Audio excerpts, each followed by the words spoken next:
एक समय की बात है, दूर देश में एक जादुई जगह थी जिसे रेनबो वैली के नाम से जाना जाता था।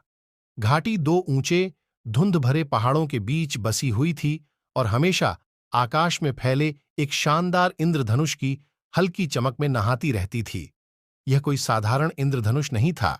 यह चमत्कारों और जादू से भरी दूसरी दुनिया का प्रवेश द्वार था। घाटी के किनारे एक आरामदायक झोपड़ी में मिया नाम की एक युवा लड़की रहती थी। मिया एक जिज्ञासु और साहसी बच्ची थीं और वह हमेशा अपनी दादी द्वारा इंद्रधनुष से परे रहस्यमय भूमि के बारे में बताई गई कहानियों से आकर्षित होती थीं। मिया की दादी एक बुद्धिमान और दयालु महिला थीं।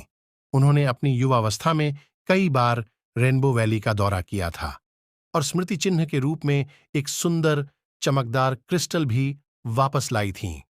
एक धूप भरी सुबह जब मिया ने अपने शयनकक्ष की खिड़की से बाहर चमकते इंद्रधनुष को देखा, तो उसने एक निर्णय लिया।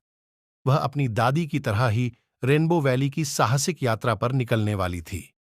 स्नैक्स से भरे बैकपैक, अपनी दादी के क्रिस्टल और उत्साह से भरे दिल के साथ मिया उस रंगीन मेहराब की ओर चल पड़ी जो उसके सामने चमक रहा था। जैसे ही उसने इंद्रधनुष के माध्यम से कदम रखा, मिया को ऊर्जा और आश्चर्य की लहर महसूस हुई। उसने स्वयं को किसी अन्य से भिन्न भूमि में पाया। आकाश जीवंत रंगों से रंगा हुआ था, पेड़ हल्की रोशनी से चमक रहे थे और फूल रत्नों की तरह चमक रहे थे। मिया को एहसास हुआ कि रेनबो वैली में सब कुछ जीवंत और जादू से भरा हुआ था। उनकी पहली मुलाकात फ्लटर नामक बात करने वाली तितली से हुई थी। फ्लटर ने उसे मार्गदर्शक बनने की पेशकश की और उसे रेनबो स्प्राइट्स के गांव का रास्ता दिखाया, छोटे जीव जो अपनी उंगलियों के झटके से इंद्रधनुष बना सकते थे। रेनबो स्प्राइट्स मिया से मिलकर बहुत खुश हुए और उन्होंने इंद्रधनुष बनाने के अपने रहस्य उसके साथ साझा किए। अपने नए ज्ञान के साथ मिया ने रेनबो वैली का और अधिक अन्वेषण करने का निर्णय लिया। उसकी मुलाकात एक शरारती गिलहरी से हुई जिसे मजाक करना पसंद था और एक दोस्ताना बातचीत का सिलसिला था ज उसे घाटी के इतिहास की कहानियां सुनाता था। मिया ने रंग बिरंगे फूलों के एक समूह के साथ एक चाय पार्टी भी की, जिसके खिलने पर उन्होंने मधुर गीत गाए। जैसे ही वह घाटी में गहराई तक गई, मिया को एक चुनौती का सामना करना पड़ा। एक शक्तिशाली तूफान चल रहा था और एक बार स्थिर इंद्रधनुष पुल फीका पड़ने लगा।